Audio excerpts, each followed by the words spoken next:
क्यास कयो वञे खुदारा कहिड़ी सियासत कहिड़ी गवर्नमेंट आहे असांजी अलाह जी ज़ात खां सवाइ केरु बि असांजो न आहे किथे न असांजा चूंडियल नुमाइंदा। कंडियारी भरसां ॻोठ खान बहादुर वसाण जे हिक ई कुटुंब जा 3 ॿार पुरस्रार बीमारी सबब हलण फिरण खां लाचार बणियल आहिनि। मोहम्मद उमर कुंभर जे 3 पुटनि में पैदाइशी पुरस्रार बीमारी पैदा थियल आहे, जंहिंमें कंध खां हेठि सॼो जिस्म गैर तरतीब बणियल आहे। सॼो जिस्म फितरत खां हटियल हुअण सबब 3 ॿार हलण फिरण कमकार करण खां लाचार बणियल आहिनि। ॿारनि जी ख़िदमत करण वारी हस्ती माउ फोत थियल हुअण सबब ग़रीब वालिद माज़ूर ॿारनि जी ख़िदमत करण में रुधल आहे, जेको गुरबत सबब सख्त परेशान बणियल आहे। ग़रीब पोरियत ॿारनि जे पीउ हुकूमत सिंध, वज़ीर आला सिंध ऐं माज़ूर जे बहाली वारे वज़ीर ऐं DC सांगड़ चेयरमैन उशरो ज़कवात खां दर्दमंदाना अपील कंदे चयो आहे त आऊं हिकु ग़रीब पोरियत आहियां। मुंहिंजो वॾो माज़ूर पुटु 18 सालनि जो आहे, यासीन 18 सालनि जो आहे। हिन खे सिंध हुकूमत माज़ूरनि वारी कोटा में नौकरी ॾेई, जॾहिं त बाक़ी ॿियो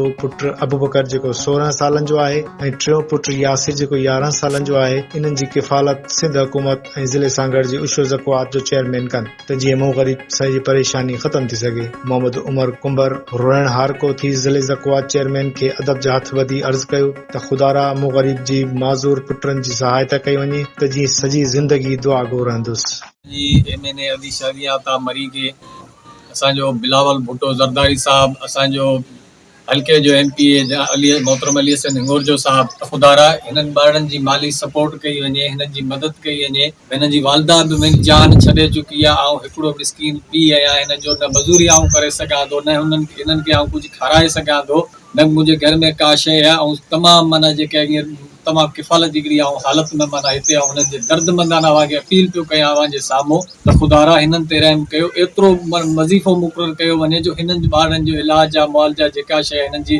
रोज़मर्रा जी जेका माना शइ उहा माना थी सघे। खुदारा हिकिड़ी माना इहा अपील आहे। काफ़ी इदारा आया, काफ़ी ॿिया जेके बि आहे, पर असां उन्हनि लाइ माना असांजे लाइ कुझु बि कोन कयो अथनि। असांजी हिकिड़ी उमेद जी किरण असांजी अदी शाज़िया उतां मरी आहे। मुंहिंजो इहो ॻाल्हाइण, इहो मुंहिंजो वीडियो माना कीअं बि माना अदी ताईं पहुची सघे त अदी तूं पाण अची रूबरू पंहिंजे अखियुनि सां माना इहो माना हाल अहिवाल अची ॾिस असांजो। साईं ही जाइ जम खां कोन्हनि, ही हलंदे हलंदे तक़रीबन माना पोइ वेही था रहनि, 8-10 साल जा थियनि था, पोइ ई वेही था रहनि।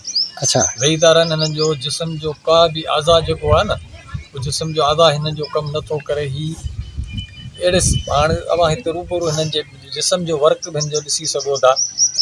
ॾाढी तकलीफ़ में आहिनि। हिननि जो माना जेको सिस्टम आहे उथारण वारो, विहारण वारो, मुर्सी हिकिड़ी बीमारी अहिड़ी आहे जंहिंजो हिन जो इलाज त आहे कोन, पर माना असां त पंहिंजे हिसाब सां माना जाम हिननि जो मसवारा ऐं पाण जाम भॻो आहियां। पर हाणे हिन खे तक़रीबन 12 महीना थिया आहिनि। हीउ वीचारो हींअर वेही रहियो, अॼु साल थियो आहे हलंदे हलंदे, इहो बि वेही रहियो। ॾाढी तकलीफ़नि में आहियूं, ॾाढी परेशानियुनि में आहियूं।